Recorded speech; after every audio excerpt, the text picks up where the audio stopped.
All right, guys, PRI day number 2, just leaving the hotel. So we have another fun day planned ahead of us at the Performance Racing Industry Trade Show in Indianapolis, Indiana. Now, we're off to a good start. We decided to actually take a shuttle to downtown instead of driving our car and having all the chaos with parking and that situation we had earlier in the week. So we got on the shuttle, we got outside the convention center, and we're ready to head in. So we have made it outside the Indiana Convention Center. We're about to head in to begin the Friday portion of the PRI Show.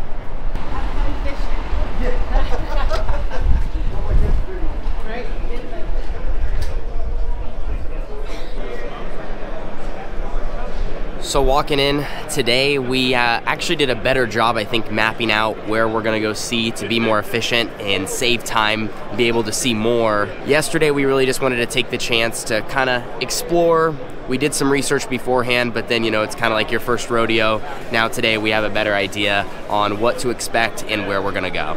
So we got our day underway and started making our rounds, and quickly, I actually got stopped for a quick interview when I walked by the Speed Sport booth. Love what those guys do, you know, always trying to promote motorsports, so talked with them for a minute, and then I wanted to show you guys this Brandon Overton late model up close.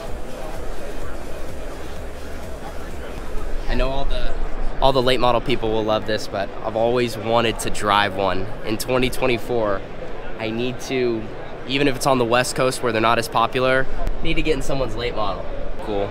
I want to know what it feels like when you go in the corner and the left side driver, you know, you're up in the air. I think they call that being on the bars or something, but pretty nuts. So the second day at PRI for us was definitely much more planned out. You know, we didn't have as many moments like that where I get distracted, see a really cool car and stop for a second. You know, a lot more face-to-face conversation, one-on-one with people we buy from, we're forming relationships with, you know, potentially want to help us or really like what we do. With all that though, there was one stop I wanted to make because it was a product that caught my eye when we arrived at the trade show earlier in the week.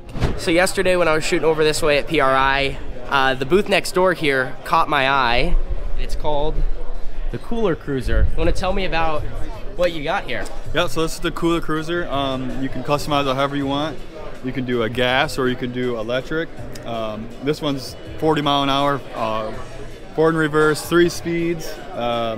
You could put any kind of multi-pack out on it. So you got the cooler, you got a radio here, obviously all the underglow stuff, the drift wheels. Totally impossible not to smile and drive at the same time, you know. And you did this all yourself? Yeah, yep. Kind of came up with everything and out of my own need, you know, and run the dog. And it's because I'm from Michigan, so we go to the beach with them, and downtown it's so much fun. And the cops just see it like the bird scooter, you know. So very neat. Have a good time. Very neat. Sure. Well, if you guys are at PRI, make sure to come stop by here. The Cooler Cruiser, check it out. So after talking with the guys at Cooler Cruiser, we decided to stop and get some lunch as they had some walking tacos close to his booth. After that, we continued to do our job, just walking around and talking with more people. If you were to put it all in a nutshell, I mean, 95%, that's really what this show is all about. It's just a lot of speaking, a lot of conversations, reconnecting, meeting new people, all that good stuff. So we continued to do that until we actually found a seminar that was going upstairs that kind of looked intriguing to us, so we decided to attend. Okay, so we actually just did one of the seminars on sponsorship and just marketing and networking in general in motorsports. It was our first one we did of the weekend here at PRI, and I actually have a very strong recommendation, I'm sure, for the other seminars and what we just did as well. Really good topics, a lot of value, listening to different panelists, just building your brand, and overall, like I said, providing a lot of value for what was being talked on. So almost want to get a couple more seminars and keep an eye on the schedule for the rest of the weekend, but glad we did that. Took an hour. Is also a nice break to sit down.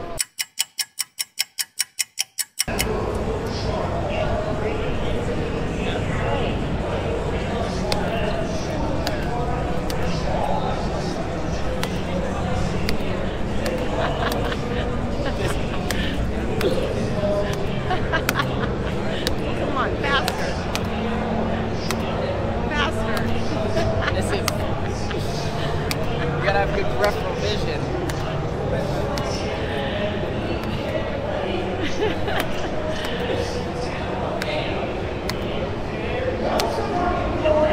Wow, I was actually really slow. Those guys are fast. I had some guys ahead of me, so this is for coordination, hand-eye coordination, that's actually really, really hard. You got to work on your peripheral vision and being able to look around, but it's actually a really good tool for it. Okay, Mom said she's gonna see if she can beat me. I was terribly slow, so you can't be any worse. I felt really awkward doing it, I'm not gonna lie. I felt like I was hoping no one's watching me. I don't care. Okay, here I'll you go. never. Okay, how do I start it? Try to stand back. Stand back so you can see a little better. Okay. Wait. Yeah, exactly, that's the thing. Yeah, there you go. Nope.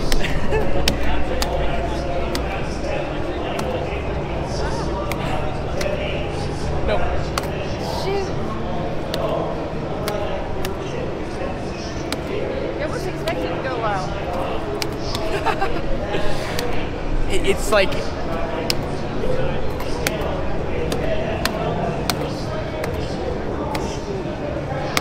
You were too worried about what you looked like. I probably was, yeah. Am I done? Yeah, you beat me by beat 2. you. No, my mom's right. I was like awkward because Mom killed it. She did good. So she got 28, I got 26. Some of the guys before us got like 32. I'm assuming a really good score would probably be above that, but kind of neat. I thought I was faster than you. I think you were. No, you did. Oh, definitely were. You gotta stand back and you just gotta expect to bend. You were definitely way more explosive. I was not. We are heading outside the convention center as our... Run over there, there might be something. Oh yeah, look right here. Let's go. We're gonna make the shuttle. Our second day is done. To heading back? Perfect. Well, cool. We made it.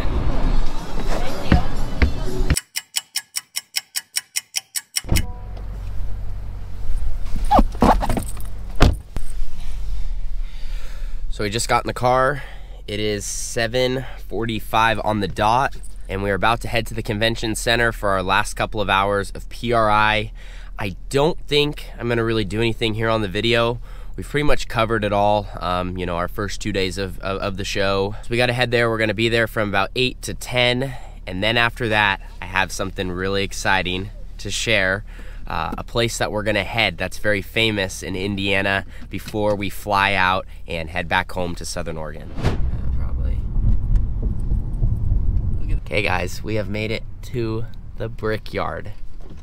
I wish I could explain how excited I am for this. So today we're gonna be getting a full tour of the Speedway. I believe they're gonna be driving us around and kind of just showing the facility and talking about some of the history of this place. It is crazy. Wow. This is really gonna be an incredible experience and a great way to finish off our trip.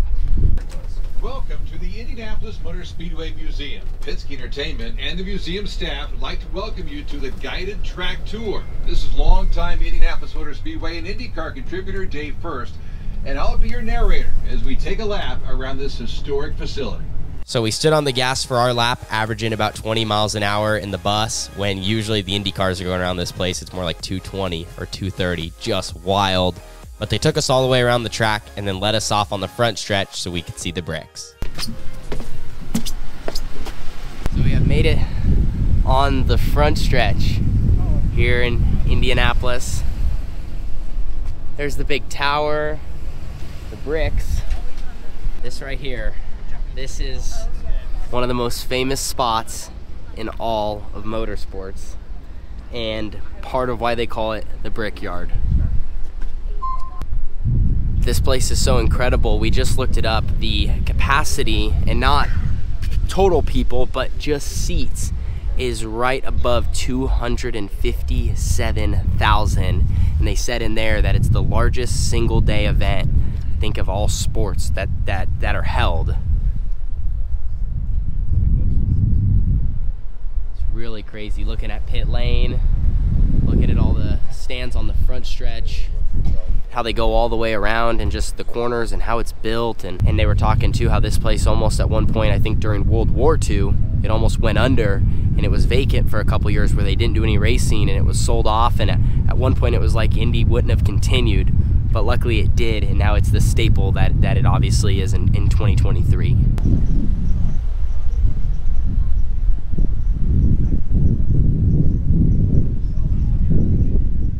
Yeah, actually what we'll do is we'll go down Holmes Boulevard. It takes us to the north end of the track. Okay. And on the northeast corner is where the quarter-mile dirt track is.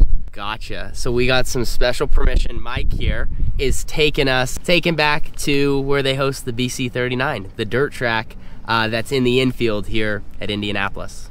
So that makes it, because I was like on the grass, you know, like. Wow, here it is. It's so small.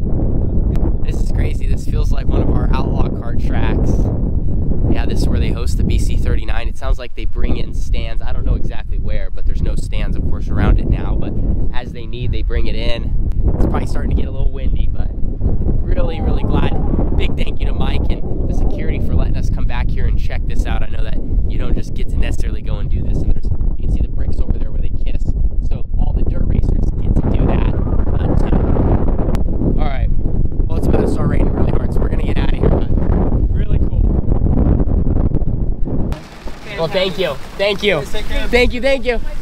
Yep, I will. Oh, look at this. Oh.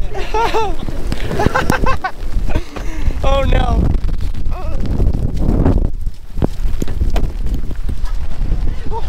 Okay. There's lightning. All right, guys. That's how we're ending our day. Look, we're soaked. Dude, you need to get this. It's total lightning. Yeah. Okay, Midwest storm. We don't have storms like this at home. You guys know it. But anyway, we are headed to the airport. As we would say when we're kids, we're gonna blow this popsicle stand. Is that right? That's what we'd say. That's what we'd say. We're headed to the airport, back to home.